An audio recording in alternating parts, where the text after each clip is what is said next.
नमस्कार दोस्तों, मैं आपका स्वागत करता हूं मेरे YouTube चैनल स्टोरी टेलर पे। तो दोस्तों, आज मैं आपको सुनाने वाला हूं 10वें अध्याय के दूसरे भाग को। तो चलते हैं कहानी की तरफ। मैं 1 साल से ज़्यादा समय तक बाकी गुलामों के साथ रहा, परंतु मैं उनसे जुड़ नहीं पाया। एक दिन सीरा ने मुझे पूछा, शाम को बाकी गुलाम आपस में मिलते हैं और एक दूसरे के साथ हंसी मजाक करते हैं, परंतु तुम अपने तंबू में अकेले क्यों बैठते हो? इस पर मैंने जवाब दिया, मैंने अपनी कई बातों पर विचार किया है। मुझे नहीं लगता कि मुझ में गुलामों की आत्मा है। मैं उनमें से एक नहीं बन सकता, इसलिए मैं अलग बैठता हूँ। उसने मुझे विश्वास में लेकर कहा, मुझे भी अलग बैठना पड़ता है। मेरे माता पिता ने बहुत दहेज दिया था और इसी कारण मेरे पति ने मुझसे शादी की थी। बहरहाल उन्हें मुझसे जरा भी प्रेम नहीं है। हर औरत की हसरत होती है कि वह माँ बने, परंतु मेरी यह हसरत अधूरी है। मैं बांझ और निसंतान हूँ, इसलिए मुझे अलग बैठना पड़ता है। अगर मैं मर्द होती तो इस तरह गुलामों जैसी जिंदगी जीने के बजाय आत्महत्या कर लेती, लेकिन हमारे कबीले की परंपराओं में औरत और गुलाम में कोई खास फर्क नहीं है। मैंने सीरा से अचानक पूछा, अब आप मेरे बारे में क्या सोचती हैं? मुझ में मर्द की आत्मा है या गुलाम की? उसने जवाब दिया, तुमने बेबीलोन में जो कर्ज लिए थे, क्या तुम उन्हें चुकाना चाहते हो? हाँ, मैं चाहता तो हूँ, परंतु मुझे ऐसा करने का कोई रास्ता नहीं दिखाई देता। अगर तुम समय गुजर जाने दोगे और उन्हें चुकाने की कोशिश नहीं करोगे तो तुम में गुलाम की घृणित आत्मा है। जो व्यक्ति खुद का सम्मान नहीं करता है वह गुलाम ही होता है, और जो व्यक्ति अपने कर्ज नहीं चुकाता है वह खुद का सम्मान नहीं कर सकता है। परंतु मैं क्या कर सकता हूँ? मैं तो सीरिया में गुलाम हूँ। कमजोर आदमी, तुम जिंदगी भर सीरिया के ही गुलाम बने रहोगे? मैं कमजोर नहीं हूँ, मैंने गुस्से से कहा। इसे साबित करके दिखाओ। कैसे? क्या हमारा महान सम्राट अपने दुश्मनों से हर संभव तरीके से और पूरी ताकत से नहीं लड़ता है? तुम्हारा कर्ज ही तुम्हारा दुश्मन है। उसी ने तुम्हें बेबीलोन से खदेड़ दिया है। तुमने उससे लड़ना छोड़ दिया है, इसलिए अब वह तुमसे ज्यादा ताकतवर बन गया है। अगर तुम मर्द की तरह लड़ते तो तुम जीत सकते थे।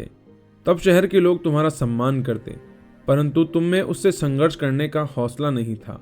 और देखो, आज तुम्हारा यह हाल है कि तुम गुलाम हो। मैंने उसके निर्दयी आरोपों के बारे में सोचा। मैंने अपनी रक्षा में कई बातें सोची, जिनसे मैं सीरा के सामने यह साबित कर सकूं कि मैं दिल से गुलाम नहीं था। बहरहाल मुझे ऐसा करने का अवसर नहीं मिल पाया। 3 दिन बाद सीरा की दासी मुझे अपनी मालकिन के पास ले गई। सीरा ने कहा, मेरी माँ बहुत बीमार है। मेरे पति के रेवड़ के 2 सबसे अच्छे ऊँटों को तैयार करो। उन पर लंबी यात्रा के लिए पानी की मशकें और खाने का सामान बांध लो। मेरी दासी तुम्हें रसोई में भोजन दे देगी। मैंने ऊँटों को तैयार किया। मैं इस बात पर हैरान था कि दासी ने खाने का इतना ज़्यादा सामान क्यों बांधा था, क्योंकि सीरा की माँ जहाँ रहती थी वहाँ पहुँचने में 1 दिन से भी कम समय लगता था। दासी सबसे पीछे वाले ऊँट पर सवार थी और मैं अपनी मालकिन के ऊँट को रास्ता दिखा रहा था। उनकी माँ के घर पहुँचते पहुँचते काफ़ी अंधेरा हो चुका था। सीरा ने दासी को अंदर भेजने के बाद मुझसे कहा, देवीजी, तुम में स्वतंत्र नागरिक की आत्मा है या गुलाम की? मैंने जोर देकर कहा, स्वतंत्र नागरिक की। अब तुम्हारे सामने ये साबित करने का अवसर आ गया है। इस वक्त तुम्हारे मालिक शराब के नशे में धुत हैं और उनके सिपाही भी मदहोश हैं। इन ऊँटों को लेकर यहाँ से भाग जाओ। इस थैले में तुम्हारे मालिक की पोशाक है, जिससे तुम वेश बदल सकते हो। मैं कहूँगी कि जब मैं अपनी बीमार माँ के पास थी तब तुम ऊँट चुराकर भाग गए। मैंने उससे कहा, आप में महारानी की आत्मा है। मेरी बहुत इच्छा होती है कि आप भी मेरे साथ चलें, ताकि मैं आपको खुशी प्रदान कर सकूं। उसने जवाब दिया, खुशी उस भगाने वाली पत्नी को नहीं मिलती जो दूर देशों में अनजान लोगों के बीच इसकी तलाश करता है। अब तुम अपने रास्ते जाओ। रेगिस्तान के देवता तुम्हारी रक्षा करें, क्योंकि तुम्हारी मंजिल दूर है और रास्ते में तुम्हें खाने पीने को कुछ नहीं मिलेगा। भागने के लिए मुझे ज़्यादा प्रोत्साहित करने की जरूरत नहीं थी। मैंने उसे दिल से धन्यवाद दिया और रात के अंधेरे में दूर चल दिया।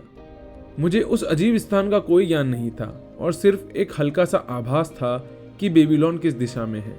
बहरहाल मैं बहादुरी से पहाड़ियों की दिशा में रेगिस्तान के पार चल दिया। मैं एक ऊंट पर सवार हुआ और दूसरे को अपने पीछे पीछे चलने का इशारा किया। मैंने पूरी रात यात्रा की और अगले पूरे दिन भी। मैं जानता था कि मालिक का सामान चुराकर भागने वाले गुलामों को बहुत सख्त सजा दी जाती है। उस शाम को मैं एक उजाड़ सी जगह पर पहुंचा। रेगिस्तान की तरह ही यहाँ भी कोई नहीं रहता था। नुकीली चट्टानों ने मेरे वफादार ऊंटों के पैर जख्मी कर दिए थे। वे बहुत धीमे धीमे और कराहते हुए चल रहे थे। मुझे रास्ते में इंसान तो क्या, जानवर तक नहीं मिला। मैं अच्छी तरह समझ सकता था कि इस उजाड़ जगह पर कोई क्यों नहीं रहता। उसके बाद की यात्रा इतनी भीषण थी कि बहुत कम लोग उसे करने के बाद जिंदा बच सके। हर दिन हम धीरे धीरे चलते रहे। हमारे पास जितना भोजन और पानी था वह सब खत्म हो गया। सूरज की गर्मी निर्ममता से हमें झुलसा रही थी। 9वें दिन शाम को मैं अपने ऊंट से फिसलकर गिर पड़ा। मैं जानता था कि मैं इतना कमजोर था कि दोबारा ऊंट पर चढ़ नहीं पाऊंगा और इसी उजाड़ जगह पर मर जाऊंगा। मैं जमीन पर ही पसर गया और सो गया। मेरी आंख जो लगी तो सूरज की पहली किरण निकलने पर ही खुली। मैंने उठकर अपने चारों तरफ देखा।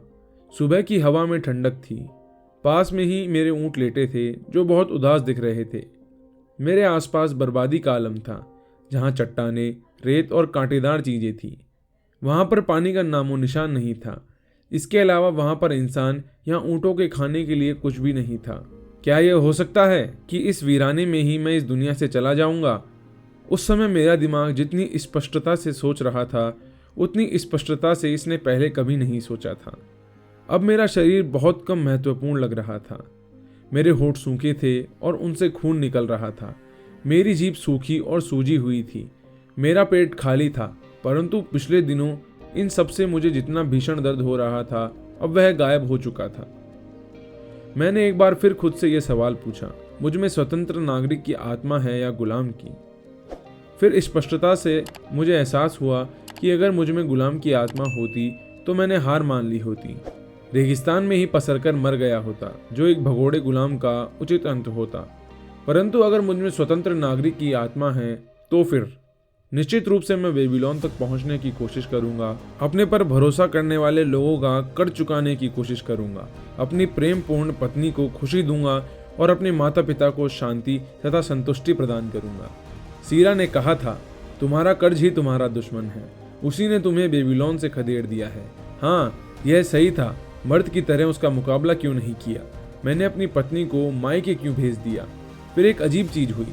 पूरी दुनिया अलग नजर आने लगी। ऐसा लग रहा था जैसे पहले मैं दुनिया को किसी रंगीन पत्थर के माध्यम से देख रहा था, जो अब अचानक हट गया था। आखिरकार मुझे सच्चे जीवन मूल्य नजर आने लगे। मैं और रेगिस्तान में मर जाऊं? कभी नहीं। अब मेरे मन में एक नया सपना जाग चुका था। अब मैं जानता था कि मुझे कौन से काम करने ही थे। सबसे पहले तो मैं बेबीलोन जाऊंगा और कर्ज देने वाले लोगों से मिलूंगा। मैं उन्हें बताऊंगा कि बरसों तक भटकने और दुर्भाग्य का शिकार होने के बाद मैं उनका कर्ज उतारने के लिए आ गया हूँ। जितनी जल्दी देवता इजाजत देंगे मैं उनका कर्ज उतार दूंगा। फिर मुझे अपनी पत्नी को खुशी देनी चाहिए और एक ऐसा नागरिक बनना चाहिए ताकि मेरे माता पिता मुझ पर गर्व कर सकें। मेरे कर्ज मेरे दुश्मन थे, परंतु जिन लोगों से मैंने कर्ज लिया था वे मेरे मित्र थे। आखिर उन्होंने मुझ पर विश्वास किया था। मैं लड़खड़ाते हुए अपने पैरों पर खड़ा हुआ। भूख से क्या फर्क पड़ता था? प्यास से क्या फर्क पड़ता था? वे तो बेबीलोन की राह पर होने वाली सारी घटनाएं भर थीं। मेरे भीतर एक स्वतंत्र व्यक्ति की आत्मा हिलोरे मारने लगी, जो अपने शत्रुओं को जीतने और अपने मित्रों को पुरस्कार देने के लिए जल्दी से बेबीलोन पहुंचना चाहती थी। मैं महान संकल्प से रोमांचित हो गया। मेरी भर्राई आवाज में अब एक नई खनक आ गई थी, जिसे सुनकर मेरे ऊँटों की थकी हुई आंखों में भी चमक आ गई। बहुत कोशिश के बाद वे उठकर खड़े हुए। कराहते हुए लगन के साथ वे उत्तर दिशा में बढ़ते गए। मेरी अंतरात्मा की आवाज ये कह रही थी कि इस दिशा में ही बेबीलोन मिल जाएगा। जल्दी ही हम उपजाऊ इलाके में पहुंच गए। यहाँ हमें पानी, घास और फल मिले। हमें बेबीलोन का रास्ता मिल गया। तब जाकर मुझे एहसास हुआ कि स्वतंत्र व्यक्ति की आत्मा जिंदगी को ऐसी समस्याओं की श्रृंखला के रूप में देखती है जिन्हें सुलझाया जाना है और फिर वह उन्हें सुलझा देती है। जबकि गुलाम की आत्मा रोती है, मैं क्या कर सकता हूँ, मैं तो गुलाम हूँ। तरकाद, तुम अपने बारे में कुछ कहो। क्या तुम्हारे पेट की भूख ने तुम्हारे दिमाग को बहुत स्पष्ट कर दिया है? क्या तुम उस राह पर चलने के लिए तैयार हो जो तुम्हें दोबारा आत्मसम्मान दिला सके? क्या तुम दुनिया को इसके सच्चे रंग में देख सकते हो? क्या तुम में अपने कर्ज को चुकाने की इच्छा है, चाहे वे कितने ही ज्यादा क्यों ना हो? क्या तुम दोबारा बेबीलोन के सम्मानित नागरिक बनना चाहते हो? इस तरह प्राचीन बेबीलोन के ऊंटों के व्यापारी देवेजिर की कहानी सुखत्म हुई। उसे अपनी अंतरात्मा की आवाज़ उस समय सुनाई दी जब उसे एक महान सच्चाई का एहसास हुआ, जिसे उससे पहले के सभी समझदार लोग जानते थे और उसका इस्तेमाल करते थे। इसने हर युग के लोगों को मुश्किल से बाहर निकाला है और सफलता की राह दिखाई है। जो बुद्धिमान लोग इसकी जादुई शक्ति को समझते हैं, उन्हें यह भविष्य में भी सफलता दिलाती रहेगी। इनका प्रयोग आगे दिए गए शब्दों को सुनकर हर व्यक्ति कर सकता है। जहां संकल्पवान होता है, वहां राह निकल आती है। तो दोस्तों, इतना साथ है अध्याय। आशा करता हूँ आपको यह अध्याय पसंद आया होगा। अध्याय पसंद आया तो चैनल को सब्सक्राइब करें, वीडियो को लाइक करें, शेयर करें और कमेंट करके बताएं कि आपको यह अध्याय कैसा लगा और अगला अध्याय सुनना आप कब पसंद करेंगे। तो मिलते हैं ऐसे किसी अगली कहानी में। तब तक के लिए धन्यवाद।